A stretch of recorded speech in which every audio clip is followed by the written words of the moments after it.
Hi, everybody.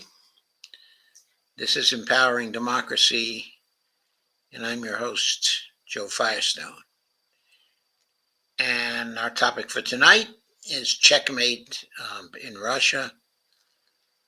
I expect to be joined in a few minutes by Dee Piers, the host of Around the World with Dee and Friends. Of course, like so many other folks, I've been very interested in what's been going on in Russia over the past weekend. Uh, and I thought, rather than continue on with the analysis of likely changes that would occur following a Russian victory, okay, in by Ukraine, I thought that I really ought to give my thoughts on what happened, okay, in Russia, or at least on the reactions of people to what happened in Russia, because of course there are varying interpretations of what has happened, okay, in Russia. In many outlets of the collective West or the mainstream news, hey, Steve Wolfbrand, how you doing? Uh,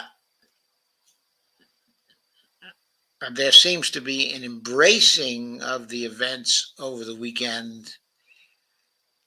In fact, the early reactions to what was happening seemed to feature some mainstream pundit people uh, seeming to have essentially virtual forms of orgasm in response to the troubles Russia, okay, was having.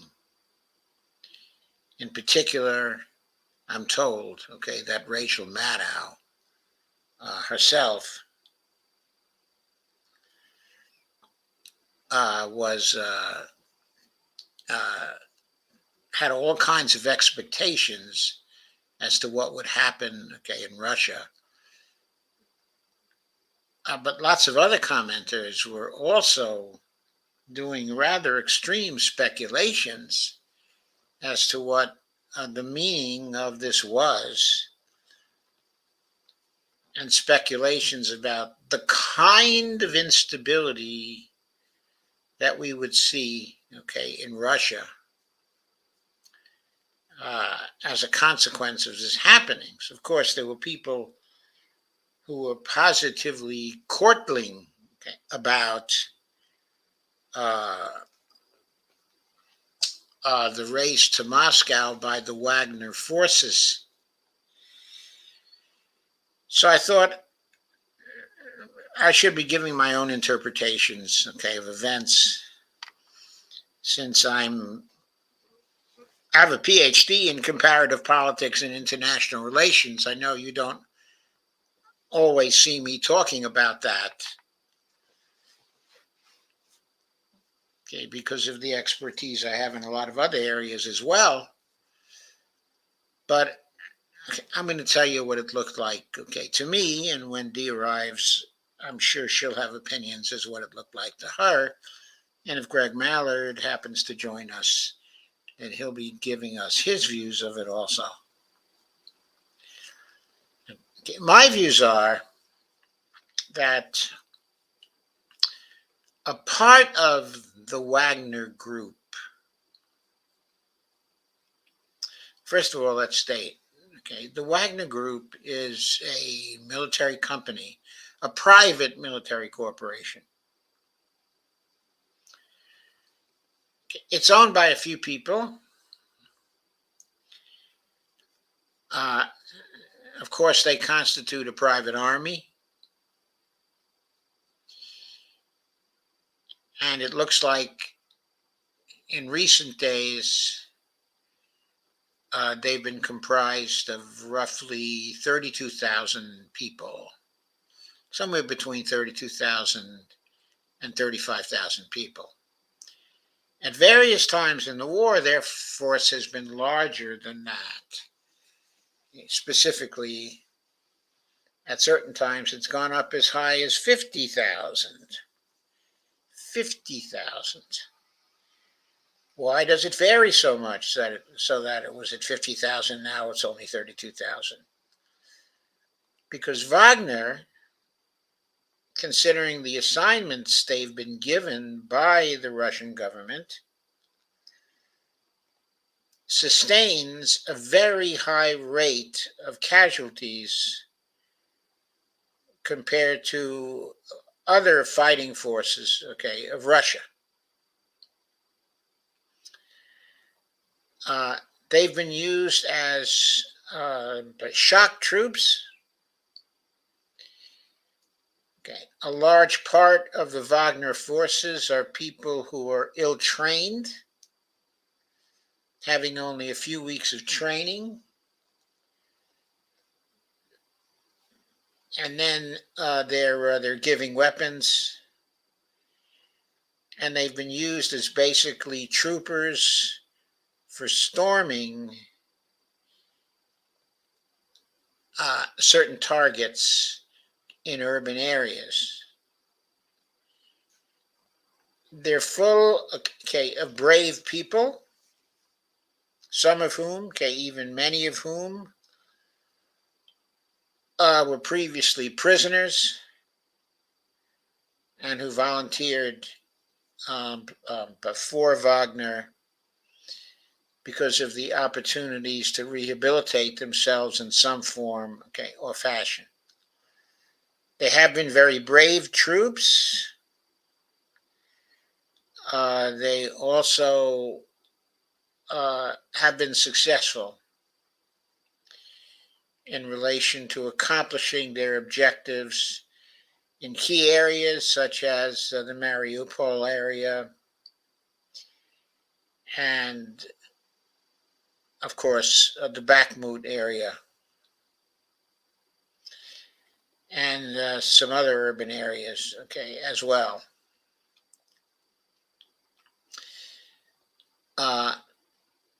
Due to PR campaigns,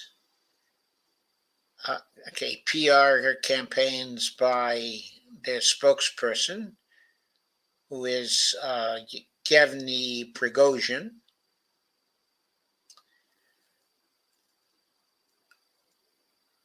they have been seen as extremely successful, celebrated as such by the Russian forces. But Heidi, I'm Hello.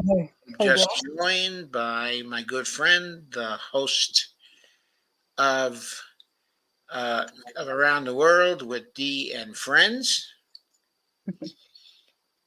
And so I give you Dee Pierce. Once again. Thank you. I'm happy to be here. Well, thank you. I'm happy you are here.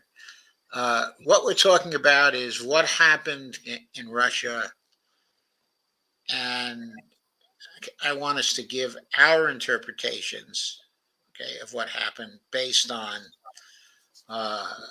all the many articles and streams that have appeared over the weekend, and all the construals and misconstruals, and what happened. Andy Candy says shock and awe troopers. Kind of shock and awe troopers, yeah. So I was giving some background, on I'm not on Bakhmut, but on the Wagner Group and what they've done so far. I've been talking about their successes and the PR campaign to constitute them as heroes, to the Russians, which was a successful campaign conducted by actually Prigozhin and supported by parts of the Russian military itself and by Putin to some degree, as well. They came out of the Bakhmut campaign as basically heroes, of Russia, Okay. very popular, among the people, uh, but for their own purposes, the defense ministry, in Russia, uh, was looking to change their status, Mm-hmm. integrate them further into the armed forces of Russia. These plans were announced, and the date of July 1st, by which the integration was supposed to happen, was coming very, very fast. And Mm-hmm. there was a particular meaning that the integration would have for Yevgeny Prigozhin, which was very important to him. He was one of the heads occupying a very important position, in Wagner, or in Wagner, I should say. He wasn't always that. He was one of the founders, but he was never a fighter. He was an investor. Mm-hmm. Uh, Lately he's begun to join the fighters in efforts, at least to be around them when they conduct operations. That's Mm-hmm. fairly recent, however. But uh, he was contributing to the group, in certain ways by demanding and getting certain material they needed from the defense ministry, and he was somewhat successful, at that. Uh, but the defense ministry and the Russian government had started to make these efforts to integrate the Wagner group into the armed forces, at large. What this meant, for Prigozhin, is that he would no longer be one of the leaders, and he would no longer be one of the owners, because it was being integrated into the regular forces, of Russia. So his military corporation was being taken away from him, essentially.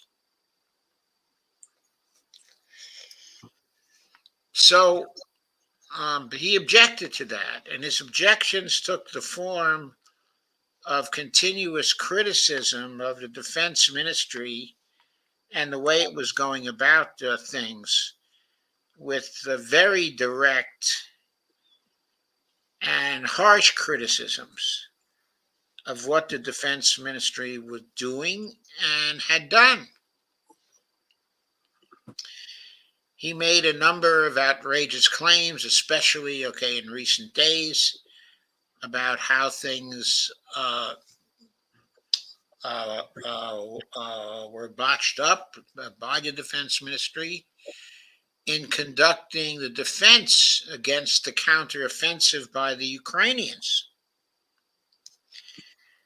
And he was making what were obviously false statements, um, um, claiming that certain areas had been gained by the Ukrainians.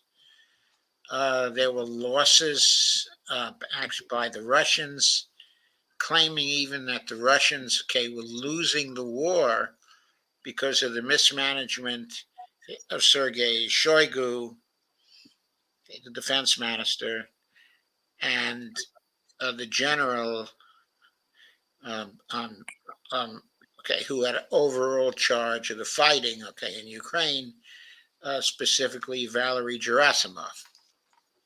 Mm-hmm. Uh, while he was making these claims, they were generals.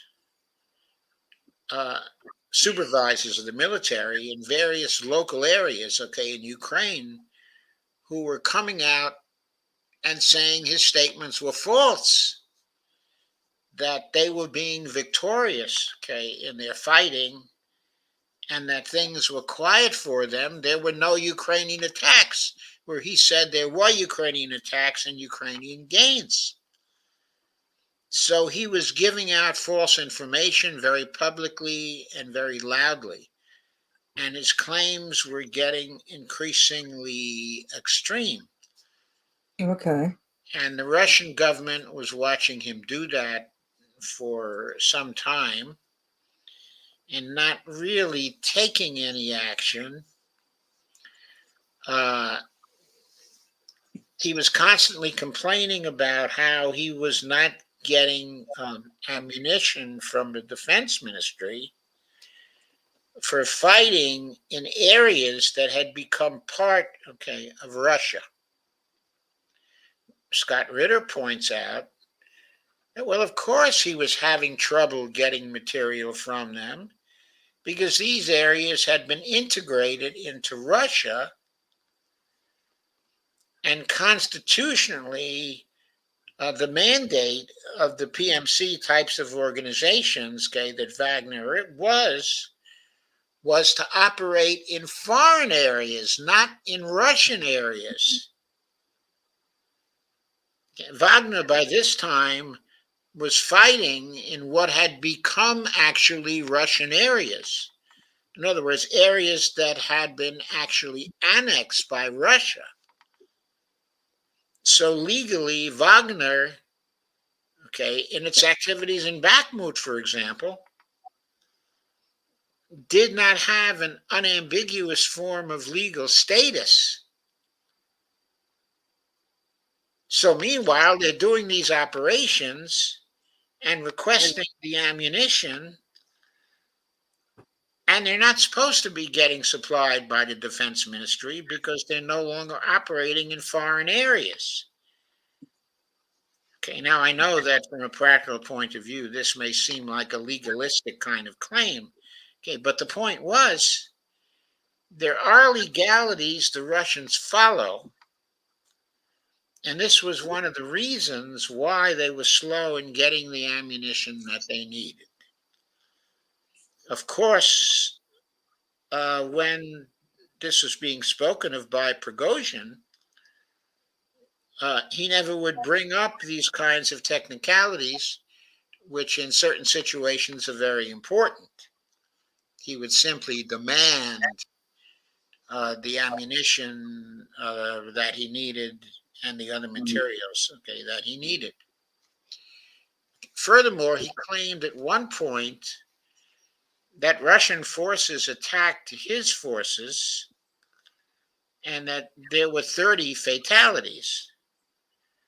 Uh, the evidence for this is not entirely convincing, and some felt that he was untruthful about it, but it underlined the outrage he was expressing in certain situations. Anyway, this whole thing built up to a crisis. And on Friday night, Eastern time, he crossed over from Ukraine to Russia, not with the whole Wagner organization. It appears he came with roughly 8,000 forces, one quarter, okay, of the organization, okay, the Wagner organization. He came into Russia. There were 24,000 other Wagner forces that did not follow him into Russia. So they were not part of what became a coup attempt. The 8,000 people who came with him, uh, there were many of them who were deceived by him and the one other the leader and officer, okay, Wagner, who came along with him. They were told that they were going into Russia in order to guard it, but from attacks by the Ukrainian forces, because there had been a recent attack, okay, into Belgorod, uh, performed by some of the Ukrainian forces. They went in, they did some damage, they got out, okay, extremely quickly. So he told his people the mission, okay, of the Wagner group uh, was to defend Russia, okay, against that. But what they did was they went to Rostov on Don, a city, okay, on the Don River in the southern part, okay, of Russia, very important city, which was the center for the Ukraine operations. Okay, it was a military center, and the Wagner Group moved their forces into that center, and also took a part of their forces, maybe one quarter of their total forces, and they sent them on a mission to Moscow,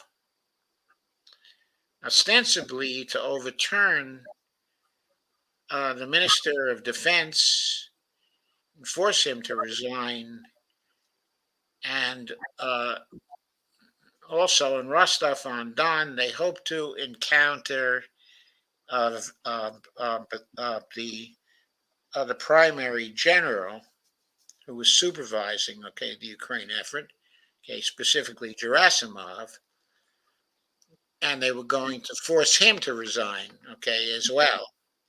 So those were their two objectives, I guess. And they hope to find the Minister of Defense, specifically Sergei Shoigu, there, okay, as well. Okay, but when they went to Moscow, they were going to encamp in front of the Ministry of Defense there and make some kind of showing to try to get the other guys dismissed by Putin. So they were going to basically pressure Putin with armed force to do certain things. Okay. Okay, so there were 8,000 of those troops. As I said, only about one quarter of the total Wagner forces, and only one officer. In other words, the officer corps of Wagner stayed with the other 24,000 troops, okay, in Ukraine. They did not go into Russia.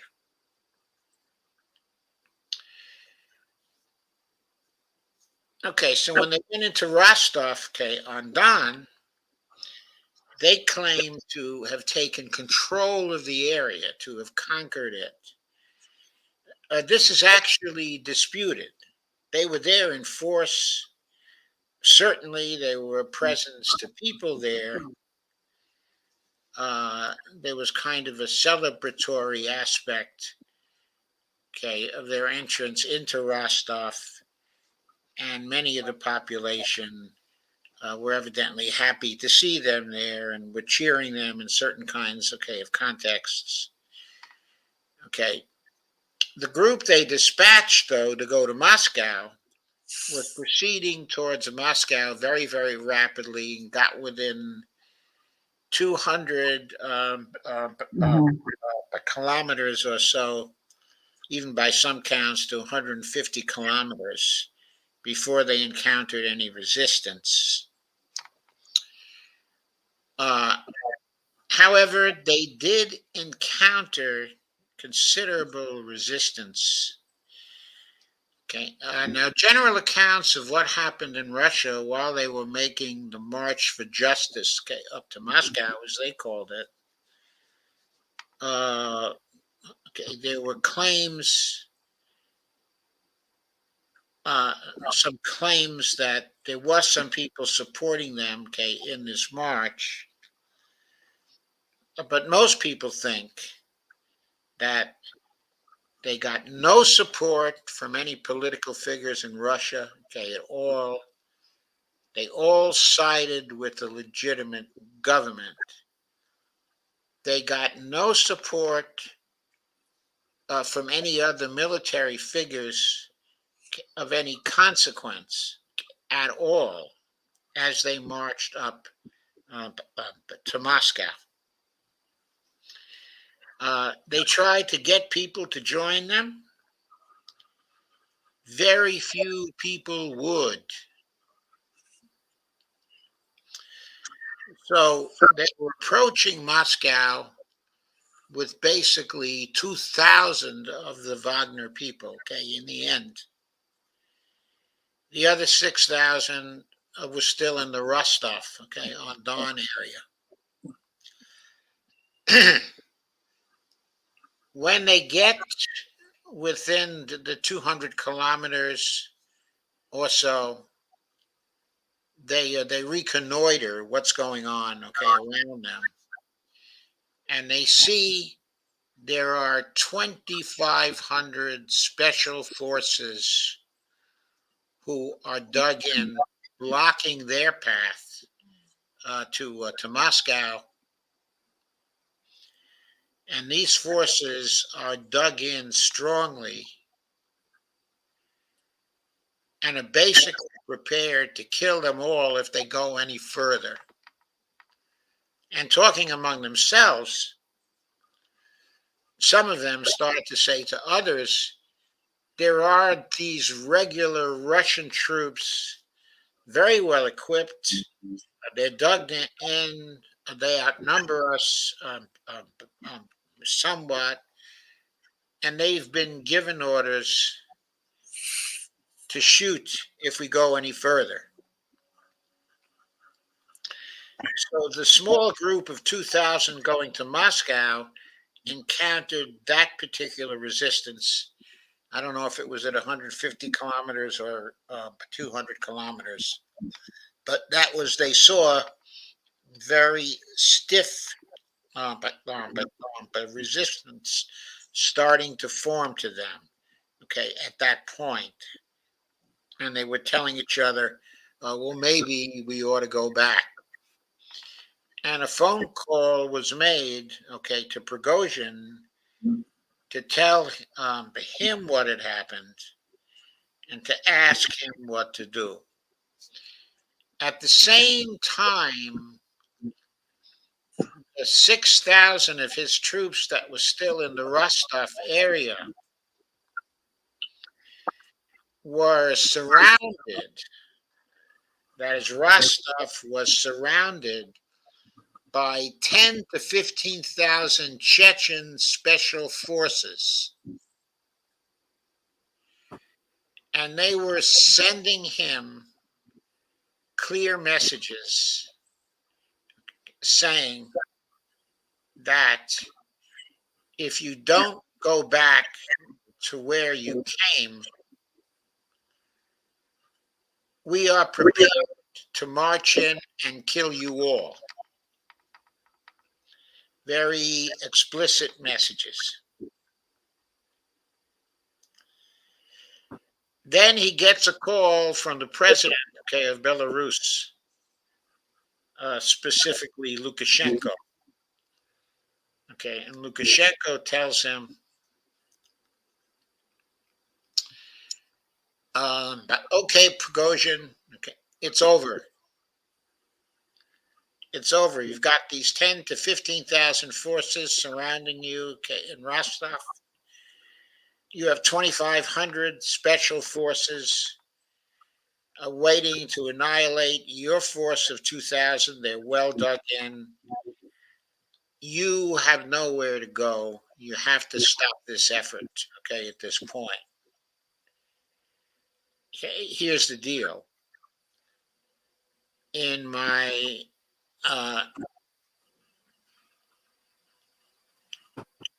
the Saturday night program okay, that we did, okay, and around the world with Dee and friends, we talked about, okay, the deal, and we gave the terms of the deal. But it turns out the terms of the deal were not a negotiation.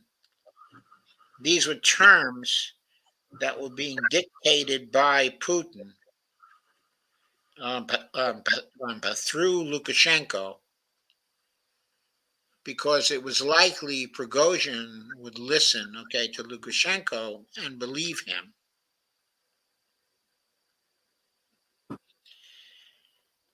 And so Prigozhin at that point was convinced to stand down and to get his people who were going up to Moscow to stand down and to get everybody to go back to their encampments, okay, in the Ukraine area. And so that's what happened. It was a surprise to everybody that the whole coup attempt very suddenly collapsed on Saturday. But that was why it apparently collapsed. Uh, uh, However, Prigozhin claimed that they were retreating because they didn't want to shed any Russian blood. That was their motivation. That may have been, okay, a part of the motivation. I'm not going to say, but that it wasn't. What I want to do now is to move to Putin's activities, what he was doing while all this, okay, was going on. Of course, he perceived, people around him perceived, and had warnings that there was going to be some kind of effort, okay, of this kind.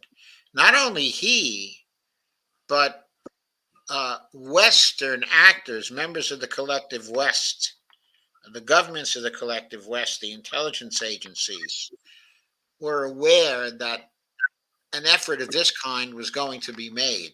How they became aware, we don't know yet. But we do know that they were warning people before the events even occurred on Friday night that that some effort of this kind, okay, was going to happen. And the Ukrainians taking part in the counteroffensive were warned to pause the counteroffensive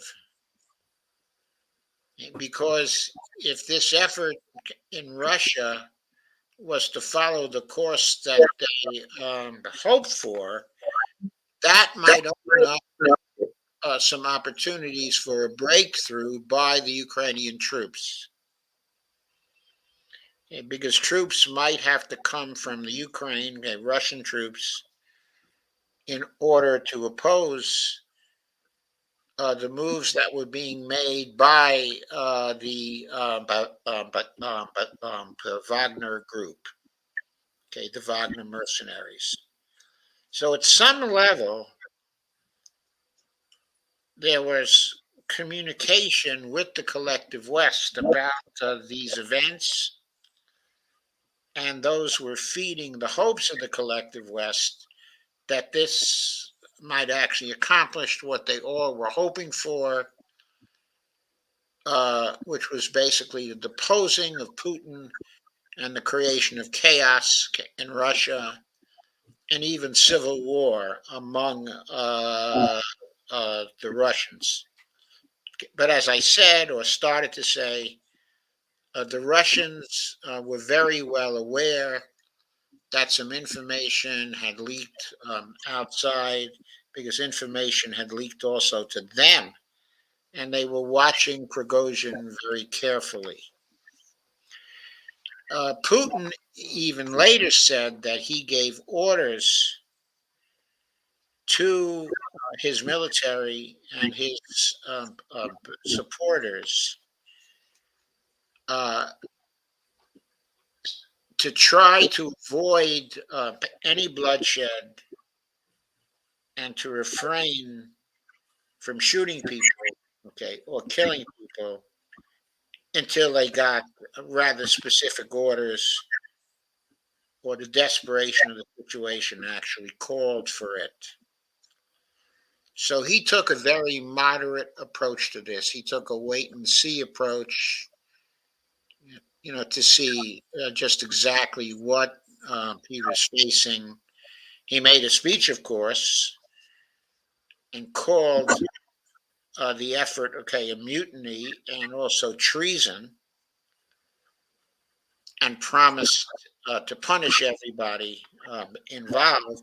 But what he mainly tried to do while this was going on was to bring all his supporters together and as much of Russian opinion together in support of him, okay, and his position.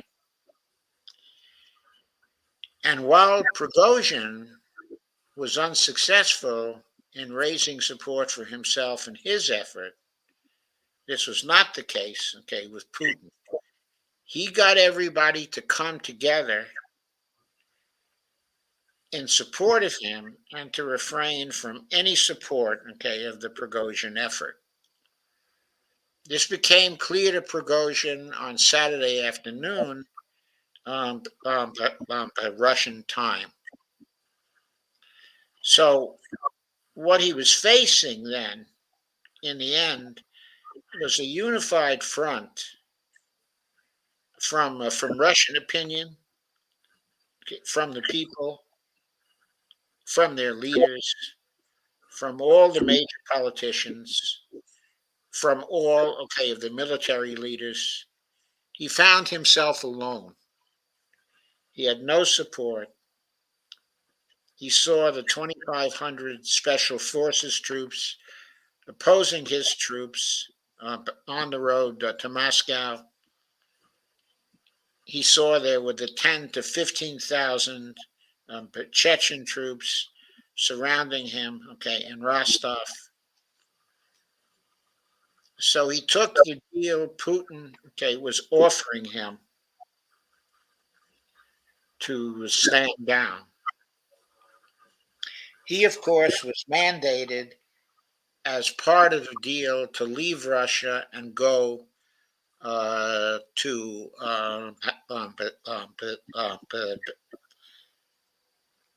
move to a hotel, okay, in Belarus, okay, and to live there for an indefinite period. Some of the mercenaries who followed him, okay, into Russia were given, okay, an amnesty and were told that they could go to Belarus instead, okay, if they wanted to. There was some implication there that there might be some reconstitution of some of Wagner there in service to Lukashenko in some context, but that is unclear, okay, at this point. Just what will exactly happen to uh, the 8,000 people, okay, who went to Russia with him. Okay, but the deal that was concluded gave them, okay, an amnesty. The rest of the Wagner troops were being the 24,000 still okay in Ukraine were being given offers by the Ministry of Defense to join the Russian army as contract soldiers. There were many of them who were taking that offer up. We don't know how many right now. We do know that was going on. Okay. So, what does this all amount to? Okay, it amounts to an effort by one man and thousands of his close followers but to go into Russia for a purpose that was falsely defined for most of the followers. There were only a few people up at the top of the Prigozhin effort who knew that they wanted to go to Moscow and that they were moving into Rostov, okay, on Don, to try to dominate the place. The rest of the followers didn't know what the purpose was. And in fact, there was evidence that when they arrived in Rostov, they were asking Prigozhin, but what the hell are we doing here? They didn't even know what they were doing there. So most of the mercenaries were actually manipulated into going into Russia and had no idea what the plans of the leaders were. Okay. Uh, okay. So when they were given the amnesty, that was the context for it. Uh, okay. So Prigozhin did go to Belarus, and he is there now. And some of the mercenaries also did go to Belarus. Okay. And they were building camps for them, temporary camps for them to stay, okay, in Belarus while they were there, while their duties were being defined there. Okay, and the camps already exist. They were being thrown up actually very quickly. So some of the thousands of mercenaries, okay, who went to Rostov are now going to Belarus to these camps. And Prigozhin himself is in Belarus. But 75%, okay, of Wagner is still uh, okay in the Ukraine area and becoming part of the Russian regular army. Putin then gives other speeches, okay, explaining what um, um, he did. Steve Wolfbrand says, still, Doc, they got within 200 kilometers of Moscow with zero resistance. Can you explain it? Yeah, I'm about to explain it. So here is what Putin accomplished. He arranged things so there was virtually no bloodshed. The bloodshed there was created by Wagner when they fired at some of the helicopters that were monitoring their movements. And some of the helicopter pilots and crews uh, were killed when the helicopters crashed. So that happened. Something like there were estimates that was 6 to 11 people who died, okay, in that particular context. But that was literally the only bloodshed. Why was that the case? It was the case because Putin planned it, because he chose it. He was very canny. He gave no resistance to them as they got, okay, to Rostov. They had basically free reign. But what he did is he got the Chechens to surround them and to enclose them. And the Chechens vastly outnumbered them. 10 to 15,000 of the Chechens to something like 6,000, okay, of their troops. They were vastly outnumbered.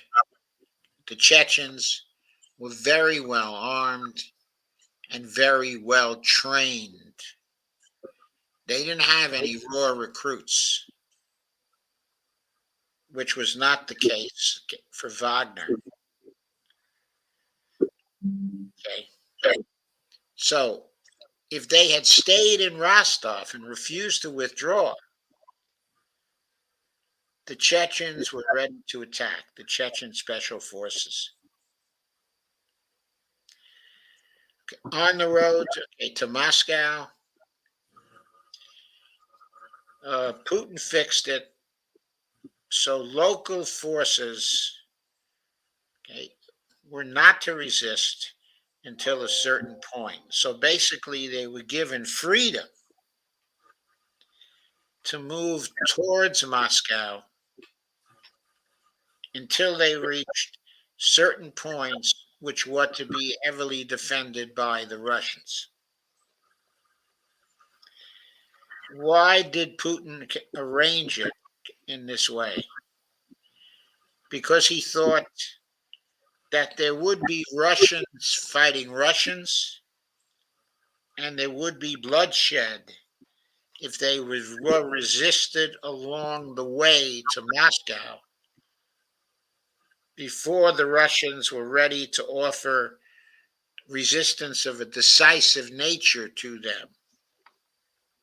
He also wanted to give his plan time to develop in terms of their surrounding Rostov. So he wanted that trap, okay, to be set up. So basically, he let them go. Most of all, he was trying to avoid any bloodshed. Why? Because he was in the process of bringing the country together, evoking the fear of civil war, the historic memory of civil war, um, uh, but during the period following the First World War in Russia, there was civil war all over Russia, different resistances of different kinds expressed by people with ideologies that were different. There was chaos in Russia for 4 or 5 years, and millions of Russians were killed. I think the death toll there was something on the order of 10 to 15 million Russians. Okay, it was a slaughter. Okay, there was intervention by the West. Western forces, including U.S. forces, came to Siberia at that point to try to detach parts of Russia, okay, from Russia. Okay. Andy Candy points out Putin killed him with kindness, okay, preserving morale, the most important ally of a nation. Yes, that was true. That was what Putin was doing. He was pulling the whole nation together, okay, against Prigozhin, but not for the purpose of killing him, for the purpose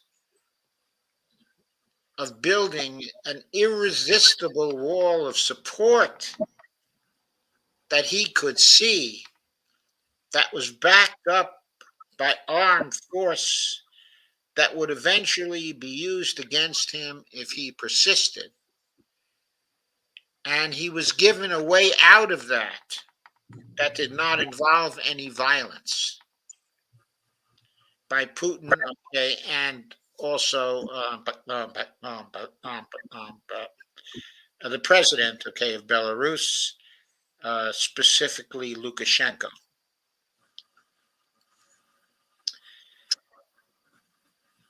So the most important things to remember here are Putin halted this coup within one day, okay, of its occurrence. It quickly collapsed. He did this without any bloodshed by deliberate and well planned kinds, okay, of moves okay, to stop it. Meanwhile, he put together enormous support across the whole of Russia for him, for the Federation, for the country. He, I just, huh?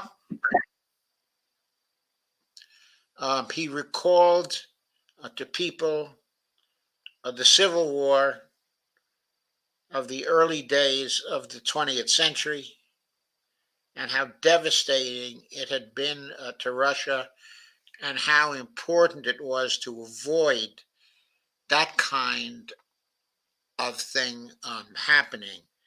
And the settlement that was offered to Prigozhin, the settlement, the charges would be dropped against him. That was a way out. It was a way out, actually, for Prigozhin, and it was a way out for his troops. So there would be no bloodshed, and so there would be no civil war. And Putin accomplished this. And in the process of accomplishing it, he had Russians come together behind him in a show of unity that was too great for the mutineers to resist.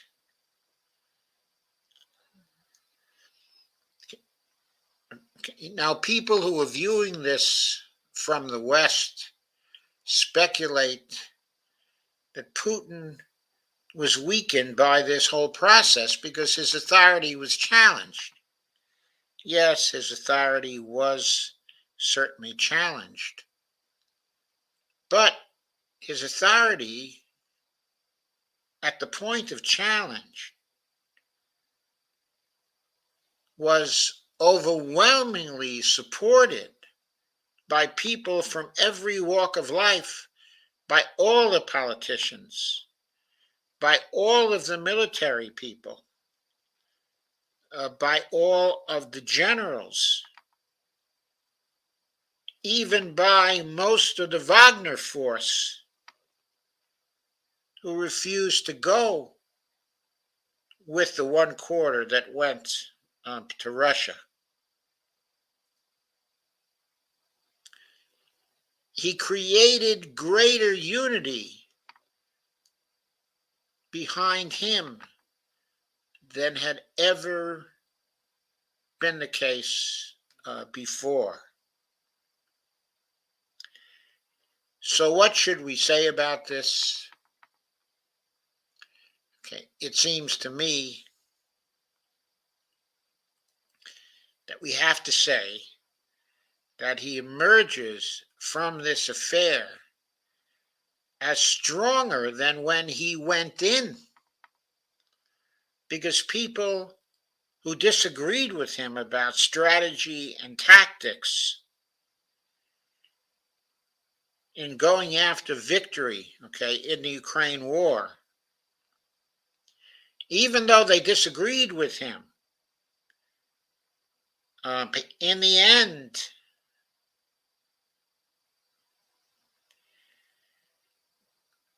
they realized that if the choice was between Putin and their disagreements with him on the one hand, and civil war on the other hand, that they preferred to go with Putin and to accept his decisions, his executive actions, his strategies, and those of the Ministry of Defense. So I think he is stronger now than he has ever been before. I think there will be no negative impact from this affair on the military effort in Ukraine. The factories of Russia kept on producing the material of war that was needed to continue the war all through this period of time. There was no interruption of any of that. There was no interruption of the comprehensive defense by Russian soldiers who were at the front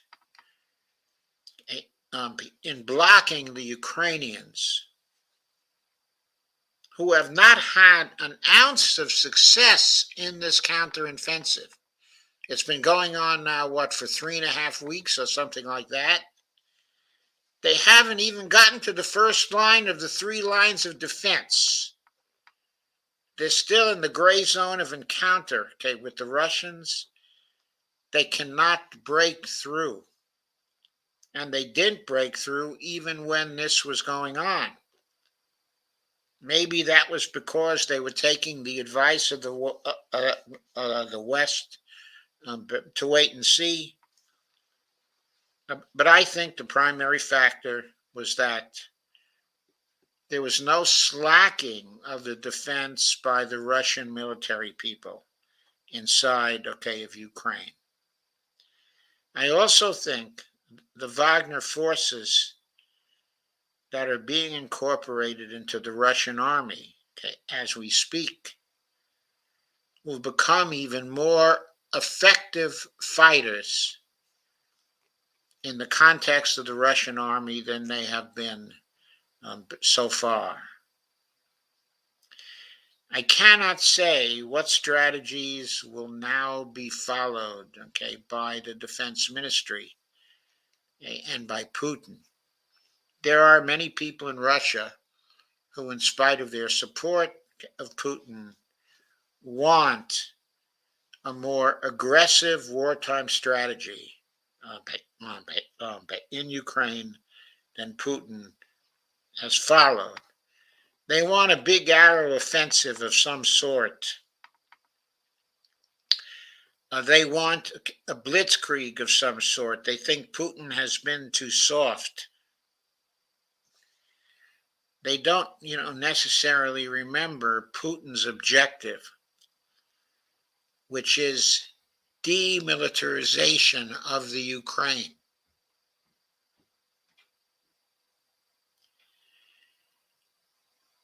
He is seeking the objective that all the Ukraine military forces, are gone.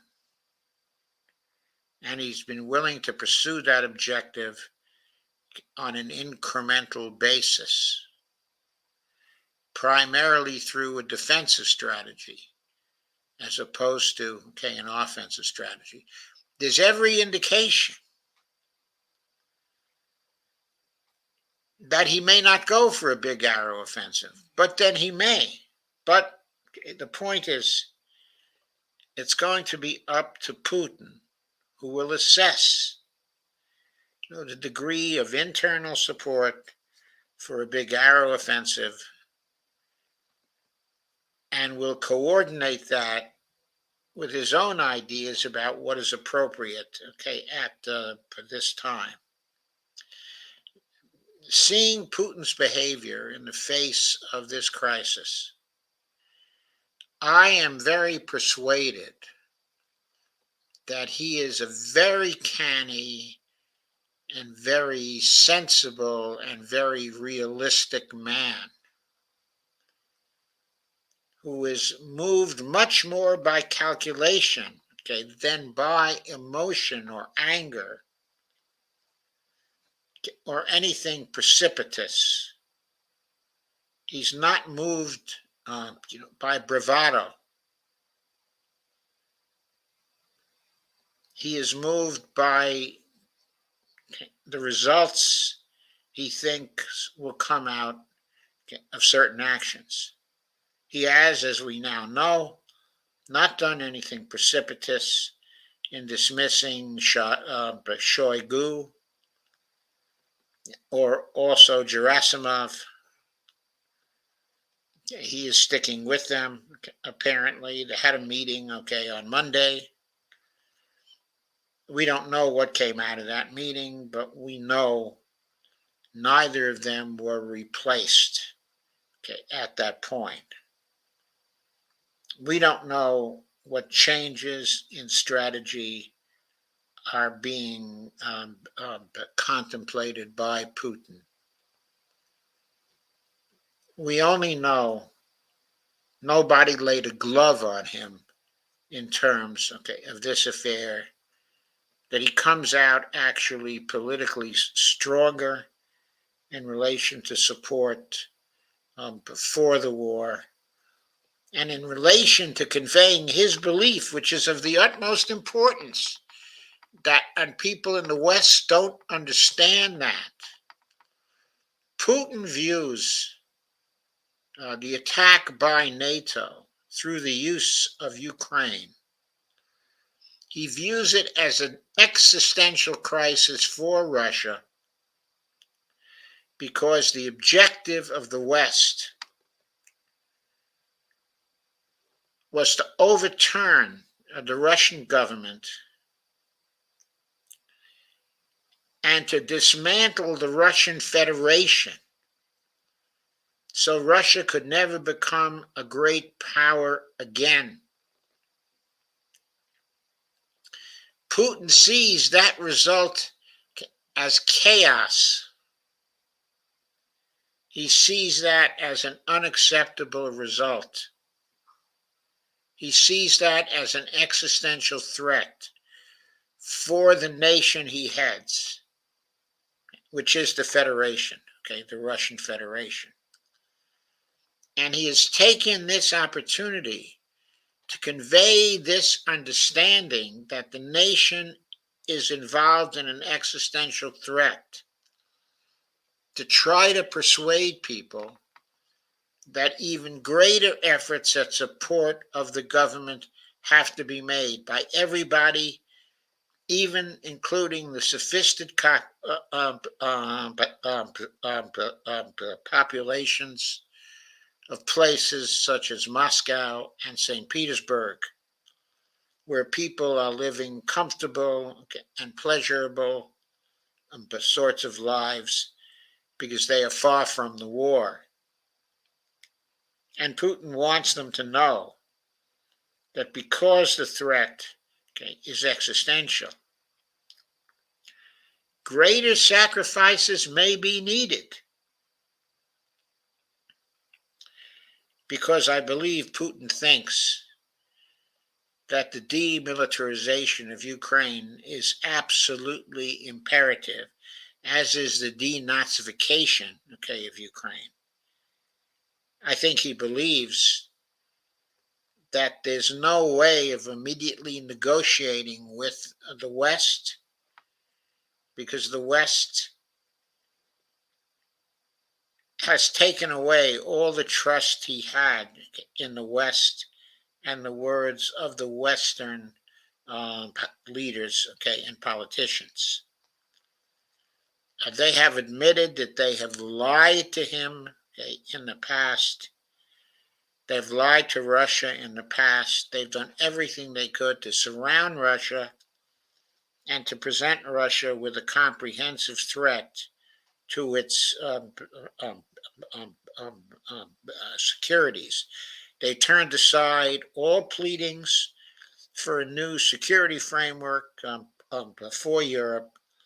They've lied time and time again to diplomats, from Russia, and to Putin specifically. And their lies have come out because the people who told those lies are no longer in office, and they're telling their stories and they're admitting they lied. So Putin has no trust in them. The only thing he has trust in is changing the physical facts on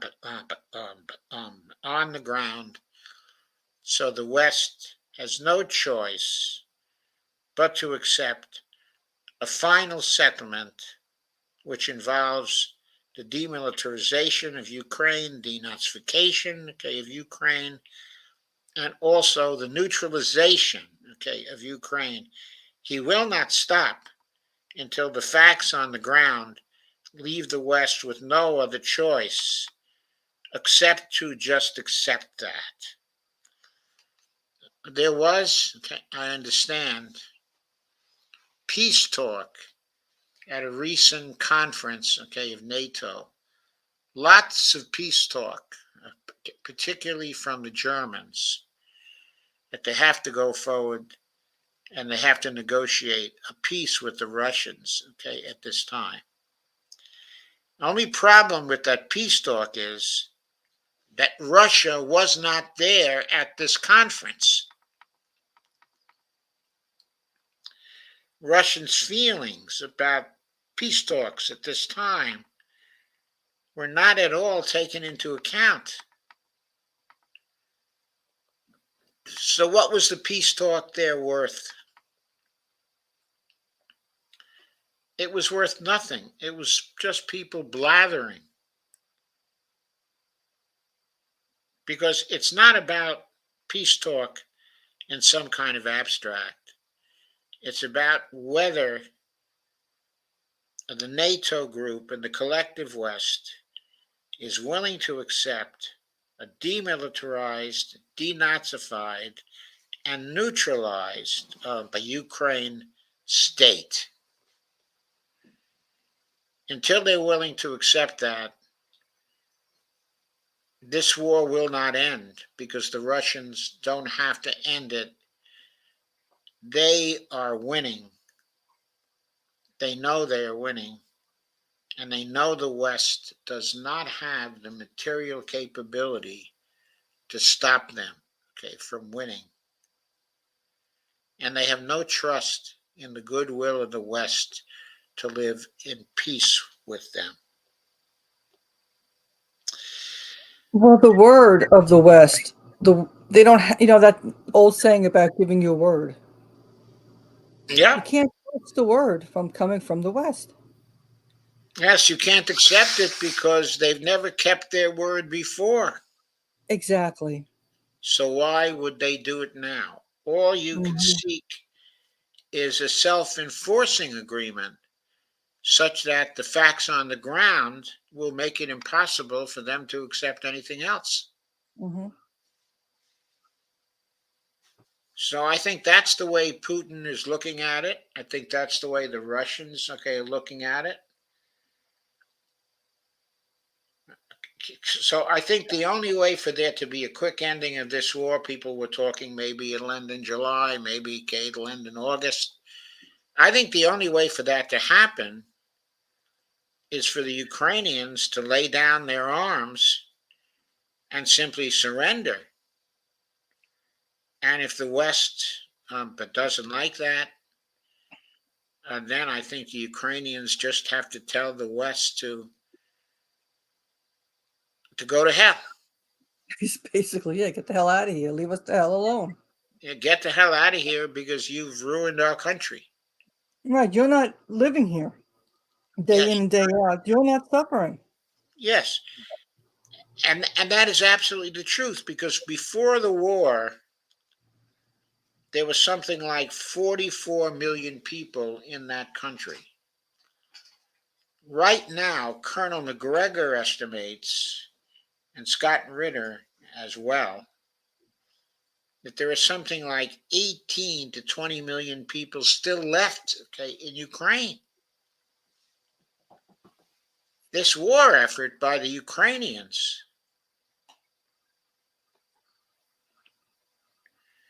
and it is the war effort by the Ukrainians, because, okay, I know the Russians uh, in February of 2022 invaded, okay, Ukraine. But once they invaded, they sought a peace, and there was a negotiated peace, okay, or negotiations that ended in agreement by April of 2022. And then Boris Johnson, on behalf of Britain and the United States, came to Ukraine and said, if you want our continued support, kill this agreement. And Ukraine did. So it was Ukraine's choice and the West's choice to keep this war going as of April in 2022. And so they are responsible for the destruction of Ukraine. They are responsible for the decline in population from 43 million or 44 million to the 18 to 20 million people we see today. That's destruction, okay, of Ukraine. Mm-hmm. And we did that. Yes. We did that. We provided for the dynamic that would result in destruction of Ukraine because we misestimated the capability of Ukraine and the capability of the Russians to, first of all, militarily triumph, but second of all, to resist and overcome the economic sanctions. We miscalculated, and the result was destruction. Yeah, it was disastrous. It was absolutely disastrous. Okay, anything more you would like to add, Dee? Well, I'll just add something that over the weekend, while Russia was dealing with all of this, that in Syria, Russia provided assistance to the Syrians. And, I have an article here. Its title is Dozens of Militants Killed as Syrian Russian Jets Hit Terror Bases in Idlib. So Russia was involved with helping Syria.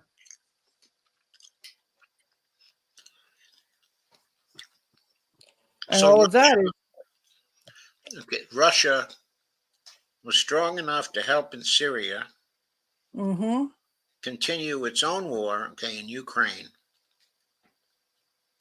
and put down a ridiculous attempt at a coup. correct. It's a pretty strong but country. Yes, it is. Because it's smart. Putin is smart. People don't realize that. He thinks things through. He's analytical. He's not emotional. I He, mean, every time he plans ahead. yes, he does. He's not like the USA with Biden and the incompetence here. There's no other word that we could use for in the USA. It's just people don't think things through, and it's just this hegemony, and they're incompetent. They are. So, Steve Wolfman says, still, Doc, they got within 200 kilometers of Moscow with zero resistance. Can you explain it? I think I I think did explain it. yeah, you did earlier. Yes. Yes, I think I did explain it. I think it was because Putin planned it that way, Yes. because that was essential to avoiding Russians shooting Russians. And he wouldn't have that. And he comes out of this whole affair as the person who arranged things in such a way that very few Russians were killed in this whole affair. That was due to Putin and his planning and his decision making. He's got to be given a tremendous amount of credit for that particular result. Andy Candy says Putin killed him with kindness, preserving morale, most important ally of a nation. Andy Candy says Putin knows pride ain't hard to swallow and brushed it off his shoulders. Yes, I wish Biden could do that. Andy says, uh, but she says, but that America would lose a war now because of the division and onslaught on alphabet people, okay, in the military. by hardliners' morale is what wins wars. We might indeed, lose a war. We'd have to consider when we're looking at Russia, how it responded to this attempt at a coup d'etat. We have to ask ourselves if there was a coup d'etat here, how would we respond? Considering the response that we made to January 6th, that response was not nearly so successful as Putin's response.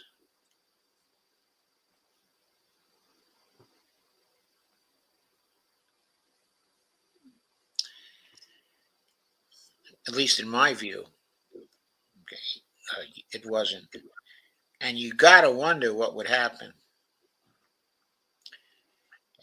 okay, if we got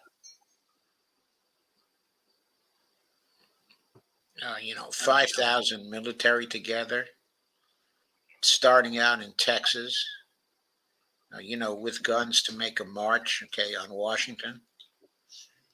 Say coming out of the National Guard, okay, in Texas. Would we be able to brush aside as easily as Putin did such a march? I don't know. Andy Candy says, and now we're stuck with the Nazis here in the U.S. Shake my damned head. Yeah, increasingly we are stuck with people who look like very much, like they're Nazis. And furthermore, we're likely to get stuck with some Nazis from the Ukraine who come here as refugees as a result of this war and continue to live here. There are Ukrainian Nazis right now who live in Ellenville in New York State Mm-hmm. and who have lived there for a generation, okay, or more.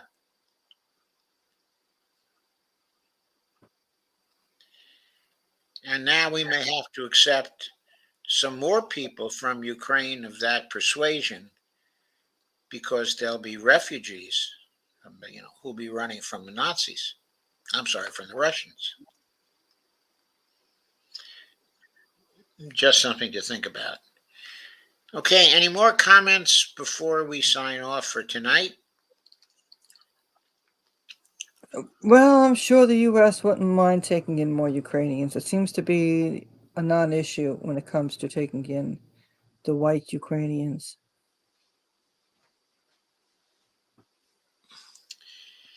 Yeah, it seems to be something everybody's behind. I wouldn't exactly call it a non-issue because I've raised the issue, Yes. but from my point of view, it's a problem. Mm-hmm.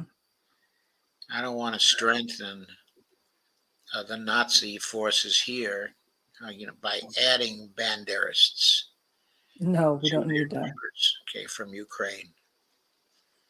Okay, I'd rather they stayed over in Europe. Yes,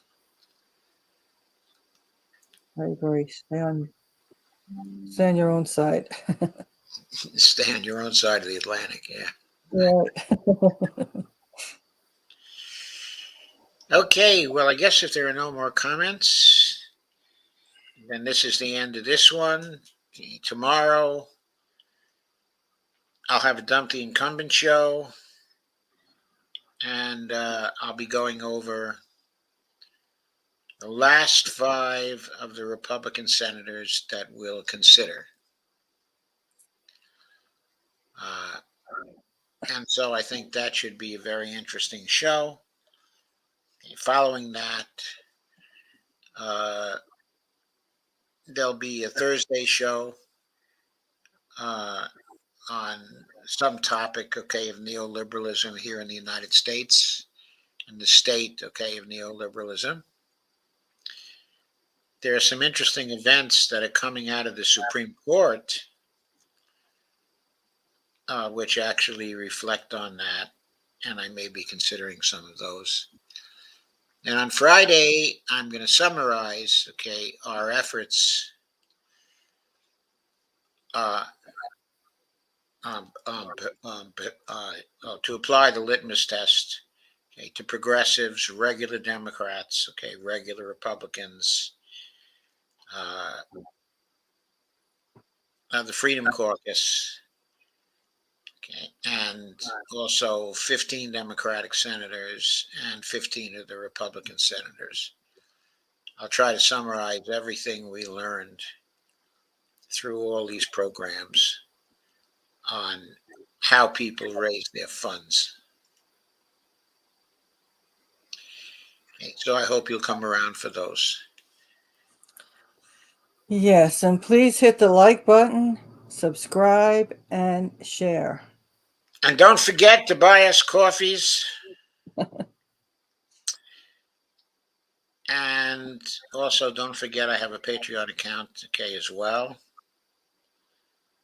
I really need some support, okay, at this point because I'm just in the process of getting a very large car repair bill that is straining my budget, and I can use whatever help I can get. I understand that very well. So thank you very much, and thank you, Dee. Yes, and thank you for having me, and I will see you tomorrow at 8 p.m. over Okay, on Around the World with Dee and Friends. you will see me, indeed. Yes, I will. Okay, good night, everybody. Good night. And good night, Bonnie. Good night.